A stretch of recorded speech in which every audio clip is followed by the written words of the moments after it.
Hello students, कैसे हैं आप सब। आशा करती हूँ आप बहुत ही अच्छे होंगे और आपकी पढ़ाई बहुत ही अच्छे से चल रही होगी। तो मैं मीता सिंह रुचि क्लासेस 71 में आपका फिर से बहुत बहुत स्वागत है। तो जैसे कि आपको पता है, हम कर रहे थे अपना संविधान में मैंने आपको प्रस्तावना के बारे में बताया था, लेकिन आज मैं आपको क्या बताऊंगी। आज हम बताएंगे कि प्रस्तावना के बारे में किस किसने क्या क्या कहा है और यहाँ से हमारे बहुत सारे क्वेश्चन बनते हैं और ये हमारा एक इम्पोर्टेंट टॉपिक है जिसके बारे में मैं आज आपसे बात करूंगी। तो चलिए देख लेते हैं। आइएगा, देखिए मैंने यहाँ पर हेडिंग डाली है प्रस्तावना से संबंधित कर दूं। ये काफी बार पूछा जाता है कि प्रस्तावना को किसने क्या कहा है। तो चलिए देख लेते हैं क्या दे रखा है। आइएगा, संविधान की आत्मा या फिर उद्देशिका में समाहित है। संविधान की जो आत्मा है वो उद्देशिका में समाहित है। इसके बारे में किसने कहा है हमारे। तो इसके बारे में अगर मैं आपसे बात करूं तो ये कहा है हमारे पंडित जवाहरलाल नेहरू जी ने। क्या कहा है इन्होंने कहा है कि संविधान की आत्मा उद्देशिका में समाहित है। इसके बारे में किसने बात की है। इसके बारे में बात की है हमारे पंडित जवाहरलाल नेहरू ने। याद रखिएगा, इंपोर्टेंट है, एग्जाम में कई बार आया हुआ क्वेश्चन है। तो चलिए देख लेते हैं। संविधान की मूल आत्मा, यानी कि संविधान की मूल आत्मा किसने कहा है। किसे कहा है प्रस्तावना को संविधान की मूल आत्मा किसने कहा है। तो ये क्या कहा है हमारे न्यायमूर्ति हिदायतुल्लाह ने। ये कौन थे। ये हमारे सुप्रीम कोर्ट के मुख्य न्यायाधीश थे। कौन थे ये हमारे सुप्रीम कोर्ट के कौन थे, मुख्य न्यायाधीश थे। इन्होंने कहा है मुख्य न्यायाधीश, याद रखिएगा न्यायाधीश। तो इस तरह से जो कथन है ये आपसे एग्जाम में 4 ऑप्शन देगा। इसने कहा है मतलब 4 ऑप्शन में से कोई एक ठीक होगा, वो आपको तब पता होगा जब आपको ये पता हो किसने इसके बारे में क्या क्या कहा है। तो चलिए देखिए, आपको पता है जो संविधान में हमारी जो प्रस्तावना है हमारा मेन है, क्योंकि संविधान के थ्रू ही आपको पता चलता है। बेस हमारा एक संविधान है जिसके थ्रू हमें ये पता चलता है कि हमारे संविधान में आगे क्या क्या चीजें हैं। जैसे कि आपको पता है आप ऐसे लिखते हैं, निबंध लिखते हैं, तो प्रस्तावना में हम इंपोर्टेंट चीजें लिख देते हैं, तो उससे थोड़ा सा आइडिया हो जाता है कि हमने पूरे अपने निबंध में क्या लिखा होगा। तो इसी तरह से हमारी जो प्रस्तावना है वो भी इसी है। इसका हमारा एक बेस है संविधान का, जिससे हमें पता चलता है कि हमारे संविधान में आगे क्या क्या चीजें हैं। तो चलिए देख लेते हैं। आइएगा, संविधान को संविधान का परिचय पत्र किसने कहा है। ये भी इंपोर्टेंट है हमारा। संविधान को संविधान का परिचय पत्र बात करूं तो ये कहा है NM पालकी वाले ने। क्या कहा है कि संविधान को संविधान का परिचय पत्र कहा है।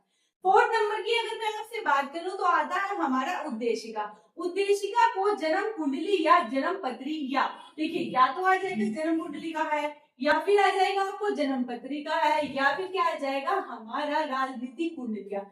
किसने कहा है, इनमें से कुछ भी आ सकता है, अलग अलग करके आपसे पूछ सकता है। तो किसने कहा है, ये कहा है हमारे KM मुंशी जी ने। तीनों बातें कही है इन्होंने। कौन कौन सी कही है देखिए, या तो आ जाएगा जन्म कुंडली का है, जन्म कुंडली, जन्म पत्री, यानी कि बात एक ही है, अलग अलग तरीके से कहा गया है। और हमारी राजनीतिक कुंडली, तो KM मुंशी जी ने ही इसके बारे में हमारे बात की है।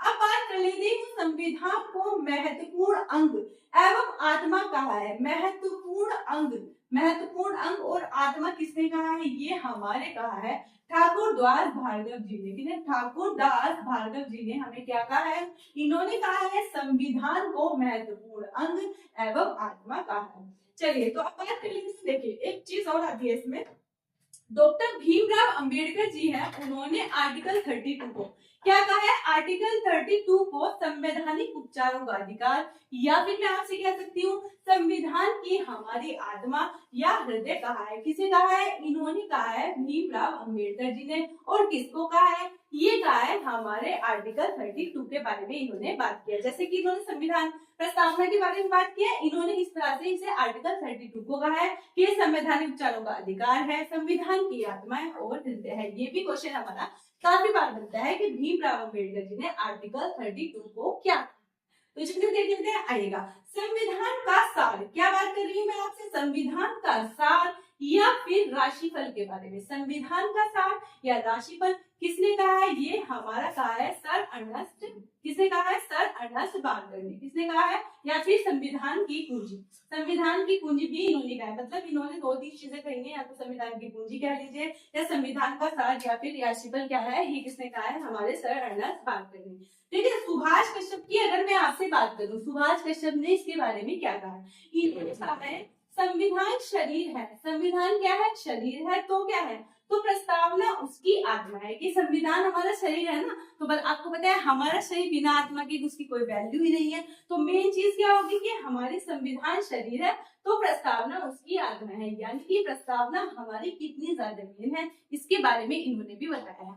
आपको पता है पंडित जवाहरलाल नेहरू जी ने जब उद्देश्य का प्रस्ताव पारित किया था, यानी कि 13 अगस्त 1946 में, तब क्या हुआ था, उन्होंने जो पारित किया था और उसके बारे में उन्होंने जो सुझाव दिया था, जो हमारा कब हुआ था, जो हमारा 22 जनवरी 1947 को क्या हुआ था, जिसे मंजूरी मिली थी। तो उसी के बेस पे ये हमारी प्रस्तावना को रखा गया है, इसमें सारी बातें उसी के बेस पर रही गई है, वही चीजें मतलब हमने अप्लाई की है अपनी प्रस्तावना में। बात करते हैं कि एक बात और है, संविधान में अभी तक प्रस्तावना में अभी तक हमने सिर्फ एक बार संशोधन किया है। मोस्ट इंपोर्टेंट क्वेश्चन एग्जाम में बार बार आता है, क्या आता है कि क्या संविधान की प्रस्तावना में हमने अभी तक संशोधन किया है, तो बिल्कुल किया है हमने संविधान संशोधन। और ये कौन सा था, तो आपको याद रखना 42वां संविधान संशोधन 1976 में हमने इसमें एक संविधान संशोधन किया है।